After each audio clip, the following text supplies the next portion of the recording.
Буквально несколько минут назад стали известны чрезвычайные новости из мира шоу-бизнеса и последние новости о антикоррупционном комитете и его работе. Сегодня утром в своем социальном аккаунте глава организации по борьбе с преступностью и коррупцией, известный актер Никита Сергеевич Михалков, поздравил всех россиян с важной победой над коррупцией и беззаконием. Антикоррупционному комитету, который ровно через месяц отметит свой годовой юбилей, удалось одержать очередную победу над произволом и несправедливостью и наказать преступников. Сегодня во Франции, в Париже, завершился самый громкий судебный процесс 2024 года, которого ждали миллионы зрителей. На кону судебного процесса стояла судьба дочери пресс-секретаря Верховного Главнокомандующего Елизаветы,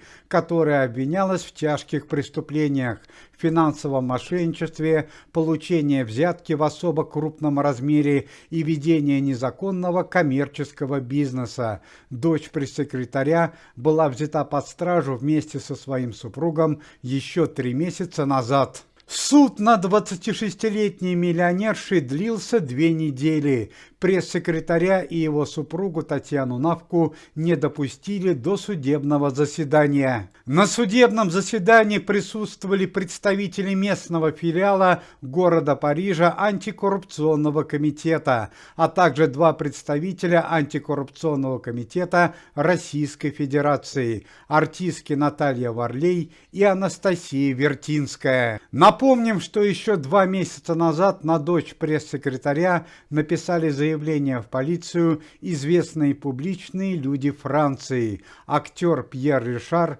семья актера Жан-Поля Бельмондо и французский футболист Мишель Платини. У всех этих известных людей дочь пресс-секретаря несколько месяцев назад взяла в долг крупные суммы денег для открытия собственного бизнеса, однако так и не возвратила им финансовые средства. Более того, при открытии коммерческого бизнеса она незаконно использовала бренды известных французских артистов. Для Франции данные деяния являются грубейшим нарушением законов страны. В связи с этим дочери пресс-секретаря и его супругу был провозглашен следующий приговор: полная конфискация и арест денежных средств, недвижимости и имущества, лишение свободы 7 лет для супруга Елизаветы и лишение свободы 15 лет для дочери пресс-секретаря.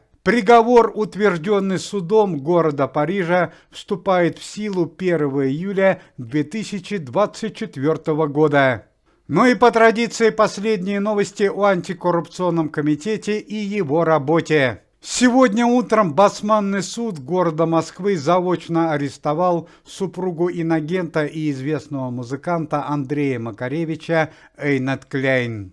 38-летняя женщина обвиняется в публикации запрещенной информации в своих социальных сетях, которые содержат фейковую информацию о дискредитации российской армии и спецоперации. Пресс-служба антикоррупционного комитета сообщает трагические новости из мира шоу-бизнеса и культуры. Вчера вечером в городе Калининграде с балкона 6-го этажа выпал артист местного театра Алексей Наумов. 35-летний артист скончался на месте от полученных травм. Причина трагедии уточняется. Актуальных новостей о состоянии здоровья членов комитета Александра Буйнова и Максима Дрозда пока нет.